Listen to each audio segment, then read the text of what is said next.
maayong buntag, Balo, and maayong buntag, Attorney John, and welcome sa atong programa nga Hello Cebu. I'm very glad nga gitagaan ko panahon pag-imbita ko sa atong studio sa CCTN. Salamat sa kayo nga nakalugar ka. Kaya ba akong visiting? Kuan ba ron? Ting handshaking? Yeah, we are in the home stretch na sa kumpanya, but tungkol sa importante ako lang do away sa handshaking. Supposedly kami handshaking karon dito sa Talamban. O, sige, may buntag din sa taga Talamban. Kung ano lang sa ninyo. Leaflets lang sa inyong dawaton din na. Kung jingle. Ako sa ningin na bayon ron. So, kumusta man to ang kampanya? Well, it's really very tedious. Apoy yun.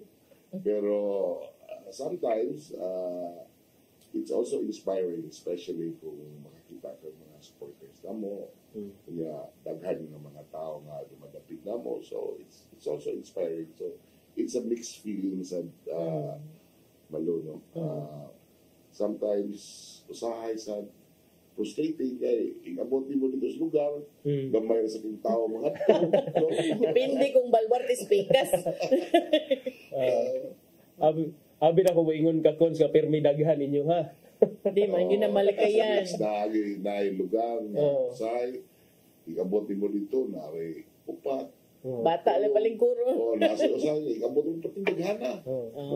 Especially if kandidato sa PICAS po ang inyong giadto nga lugar. I know, I'm sure nga anad na ka na, pero kanigod curious kay ko, Konsihal. This is the first time in the history of Cebu City nga upat ka grupo ng Lansar, murag nag-iyahay na lang, naapil pa ming Dennis, pag pinili ay mga konsihal, tawagan min. Kuwang na lang kaming duha magkontrapartido. So, and I understand it, no? It's because kining grupo hatanan, as you said during the break, grupo raman tatanan kani adto niya. Sarap ka grupo. Yan nagbuwag-buwag sa maayong kabubuto, no? Side sa maayong kabubuto. So karon kumusta man ang kampanya nga daghan kay mo magpapili? Well, actually, upat ka grupo, no? But then all sa akong bahay, no? All of them are most, and especially katong mga karaan.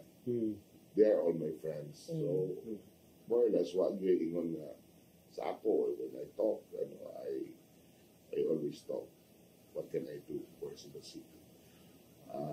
Nag-iuban na, tira-tira nila, tira speakers, but isubit sa kayo mo yung mga amigo na dito. No, for me, I'm always, kung sa'yo ako nabuhat, and what can I do for Cebu City? Sa imuhang pagbalik karon, no, this is the second round naman sa imong pagpangalagad sa konseho, kanang imong gitutukan yun ang finances of the city. Yes. Kunya, kumusta man sad na nga responsibilidad?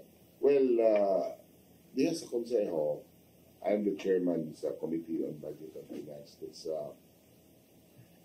the most important, para ako, importante kay nga committee ba, because all nga kinahanglan sa syudad which needs kanyang paggahim o kanyang kwarta, no? Needs an approval from the city council. That's why we need to scrutinize whatever is the proposal from the executive department, no? So naiban nga tanaw na mo nga ligid angay, that's why we slash. But there are also mga propose nila na tanaw na mo nga angay patasan, so we have to increase it, no? That's what we did when we did the annual budget. No? So apil na ba ni katong imuhang giingon nga hangtod karon murag wa pa gyud na mura mang gudmog nagkuan mo, nag-stalemate mong tanan diha. Understandable sad kay tulo naman ni ka grupo, but beyond kanang politika and alliances, konsehal, kanang unsa mong gyud na hitabo ato ngano man sad nga atong gi-slash ang katong budget, no, nga giduso unta karon nga mura na nagtinubagay na si Mayor Raymond Alvin Garcia o si Vice Mayor Dondon Ontiveros na unsa day na Well, actually, there are items na islas naman, especially number one, katong livelihood program. We propose sila for 2025 of 200 million for a livelihood program. In 2024, nasa livelihood program na 200 million. So, para na mo, nga, di na siguro kay, wa magbuto magamit ang 2024, nga ilang i-obligate, karon pa nila gigamit sa first quarter for 2025. So, I mean, objectively, kung in 2021 and 2022, we have also dole outs katong gitawag na magtapat bitaw. I-budgetan to na mag 200 million. Mahugman ni siya og counterpart sa tupad sa dole, di ba? Tapat ang ano to. Aron giilisan na mugna ng livelihood. But then during the time, there was Odette. Yes. There was COVID. Kinanglan yung tagaan na to. And it's 200 million. Na justification. Justification. Karon, mag-additional tag 200 million plus 200 million, that's 400 million.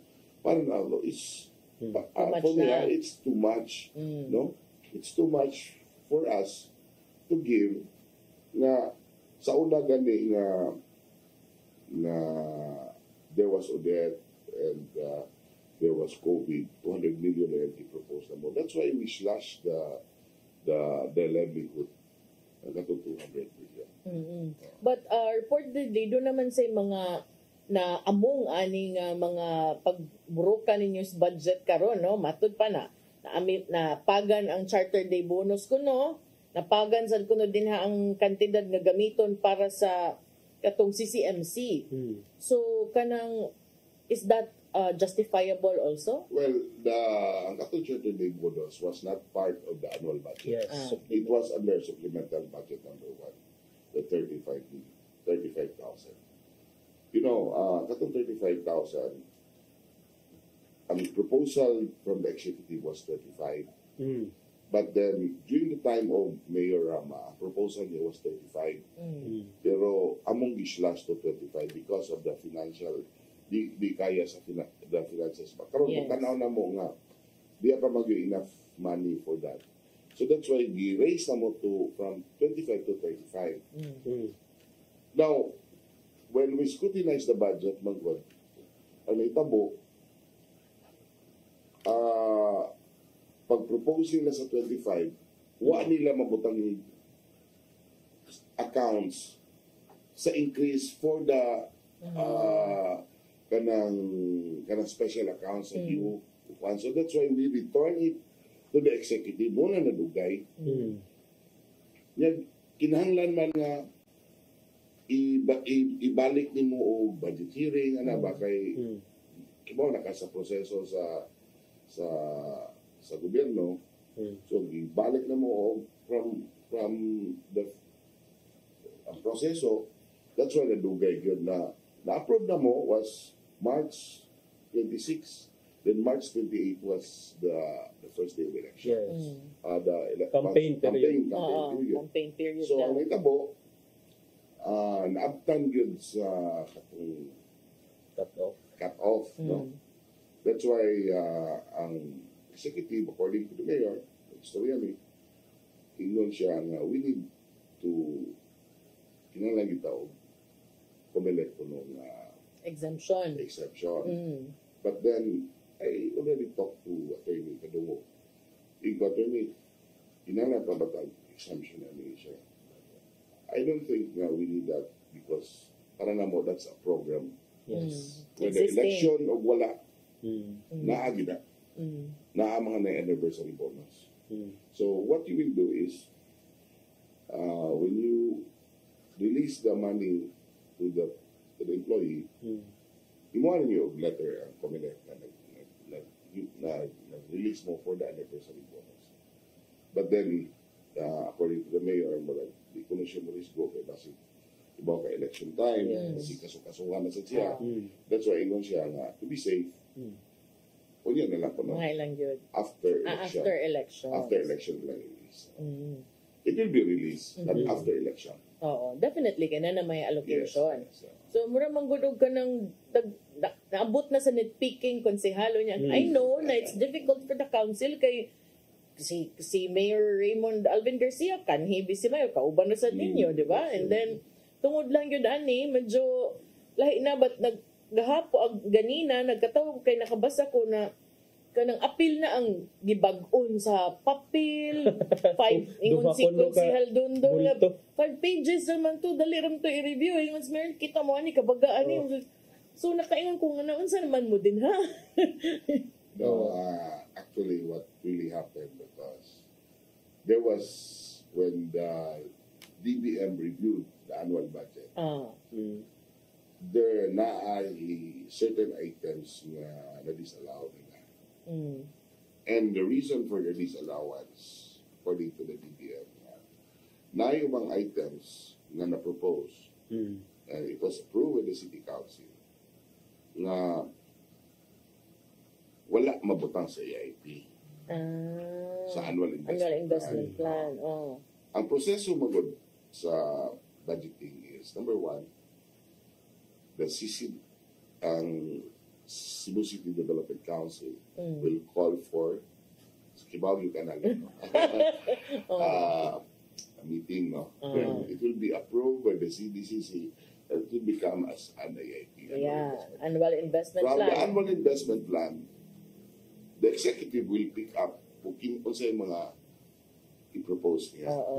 So dili mahimo nga mukalit lang butho ang usa ka proyekto kung wala ni agi sa Cebu City Development Council ug wa na appeal sa Annual Investment Plan. So what really happened kay wa man ma-appeal. So there was a proposal from the executive na wala ma-appeal sa ila siguro gibitso propose na wala ma-appeal sa Annual Investment. Unsa man ni nga proposal? No, Unsa nga project? Daghan tulo. But the amount is around 80 million, 80 million, Yes. yeah. I think the part of that is ang katong naamgat with personal services katong mga basta Hiring. Hiring. So daghan tong mga items na to ay di lang ko makakuha ito alit sa opisina. Then moto nga nahitabo it's because it was not part of the Annual Investment Plan. It is allowed sa DBM. So ang question na to kay according to the mayor wa magud review ha sa City Council. Ano mo sa dinyo gi-review? No, actually, based on experience kayo, dugay naman yung Paraan. ang review na mo, ang katuran, among hilaktan. Like for example, we increase the budget for the CCMC, the drugs and medicine, because we increase it to 60 million. We'll see to it nga, increase na mo for additional 60 million is within the EIP. Kaya i-reduce na mo, di naman na kinalang nga kwan. Mubalik ka sa proseso. So, supposedly, di kita i-propose sa executive department ang budget kung wala makabutang sa EIP. Okay. So in the first place, wala ang tato nga line item cons, in other words. Di kita to pwede nga mo-propose ka na dili mapin sa EIP because we presume na tanan nga gi-propose nila is within na appeal dito. They're supposed to know also. Kaya abogado ba yung mayor? Sige, wakoy gilabanan ninyo ha. Klaruhan. Usually, ang mo review na is the budget office. Kaya ang tanang proposal sa mayor, maagim na sa budget office. Yes. City budget. Okay. And of course, imosad ng kanang detalyahan ug maayo kay imosad ba ng committee. Makuan sa di ba? Pero usually gyud ang among kuan gyud na nga i-review na gyud sa city budget. Ang amo ra katong gipang increase na mo or among gipaghilabtan, more to review na mo is within the EIP. Karon akong nadunggan sad kay ningon man sad si konsehal so Mayor Raymond Alvin Garcia, lahig partido. Ikaw, lahig sa partido. Ato na ni, kung ano, haruso na tanan, Konsel Mary Ann de los Santos, ako'y lain man sa partido. Lain man po diyang nauting kayan dito, Konsel. Lain man sa siya, naman ko na kuha suspension kuno sa katong, di ba, this year man to, yung gihisgutan, katong incentives ba to nga, giflag sa kuha ang release atong 71. Oh. Yes. Actually, ang reason ato, it's because ang kani magong anniversary bonus, there should be enough justification to give, no? Like for example, the awards of the city. So, para sa COA, it's not enough ang katong i-justify nila nga sa praise approval. That's why i-flag nila sa COA ang katong anniversary bonus. Pero, I don't know karon ha, because the 35,000, daghan man kayo ang, just in fairness to the city, daghan man kayo isang dawat ng mga awards. From the national and regional office. That's why we give additional 10,000 to the 10,000. employees. Dili tungod kay eleksyon. Well, no. It's not because of election. But, Kay deserve lang yun. ako ba nagunahuna na? Sige. Kunsihal, sa inyong pagsuroy-suroy karon, as we said ganina, daghan kay mong nagkuan, daghan kay mong nag-abot, no? Unsa man sad, kumusta man sad, considering nga ikaw, line up man ka sa, akong klarohon, kay masayop niya ko, Team Rama Bagong Sugbog. Oh, so, kumusta man sad ang inyong pagsuroy-suroy, dili ba mo apektado sa katong nahitabo ni Mayor Rama the past few months, especially sa ihang dismissal? Wala man, because actually, Rama can justify it. And people knows na, no, it's more of politics man ko itong pagkitabuha. But, you know, parang ako it's just like sa una, we are one family. Yeah. Karon extended family na mo. Wa may kibaw ba nga sa usa ka pamilya murag anak ni wa may kibaw nga ang among amahan si Mayor Mike Rama ug among inahan si Raymond Garcia nga mag-divorce di ay. Unya, Bitaw. iabot ang point nga gipapili na ka. Oh, okay. Ug asa ka magdahom. Oh. So more na that's more inanang Anak ka simple nga kuan pahiluna nya. Di man gid malikayan pod nga arikas duha kay maglisod sad ka, di ba? Mo na nga puro sa gyud kaila, no? And even BOPK former family ko na nako.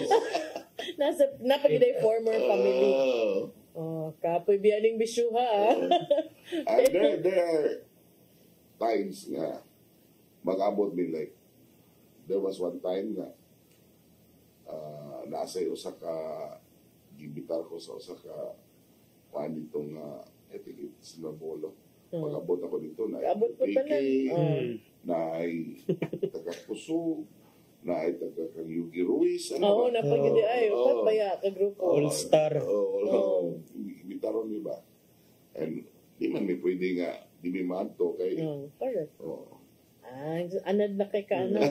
Siso na kay ka ana. O niya, kuyog sad ka katong ni anhi si Vice President Sara Duterte.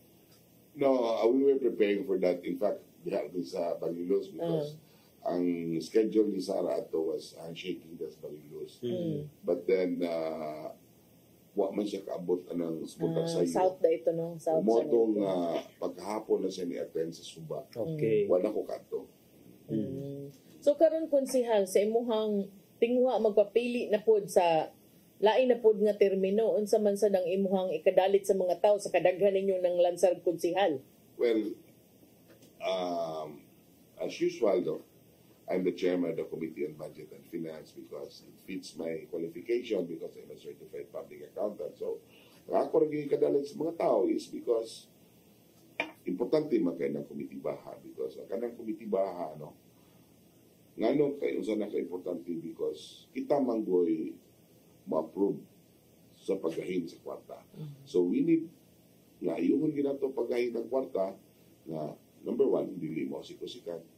Labaw sa tanang di maabusuhan. That's why we need to scrutinize the budget. So, ikaw sa tigbantay sa budget sa city. Yes. That's why mo na gitawag na to nga part of our duty as a counselor is check and balance. Although amigo ta, kaila ta, but ang primordial na to nga responsibility is ang mga katawhan sa siyudad sa Cebu. Attorney, Gayon. question. Question. Ako alang cons kay for the longest time pila na this is your second sa imuhang ikaduhang comeback turn? Yeah, actually, I dugay ko sa barangay attorney. I was with the barangay official for 25 years. 25 years. Then, karon kay 2010, nagsugod ko pagkakonsyer up to 2016. Nalkansi man ko pag 2016, karon nakabalik ko. So, this is my 9th year. Pero first term na ko. First term ni mo. Sa pagbalik. So, what keeps you going back, Cons, all these years? 25 years, ingon ka. Pero unsa man dyan imong motivation para sa pagpapili, pagbalik, isip konsihal? And then, what are your future plans now? Doon na Well, papagay. I learned to love to serve. Kana bang nakato nakapagserbisyo ba? Then murag kung mawa kay ka, there was a time nga nalkansi ka nga nawa ka serbisyo. Ngaw na gyud. Glaay ka. Wala ay na gyud ka. You know, there's wala gitawag nga na siguro ka but na gyud kay passion ba. So mao na gyud na imong kuan.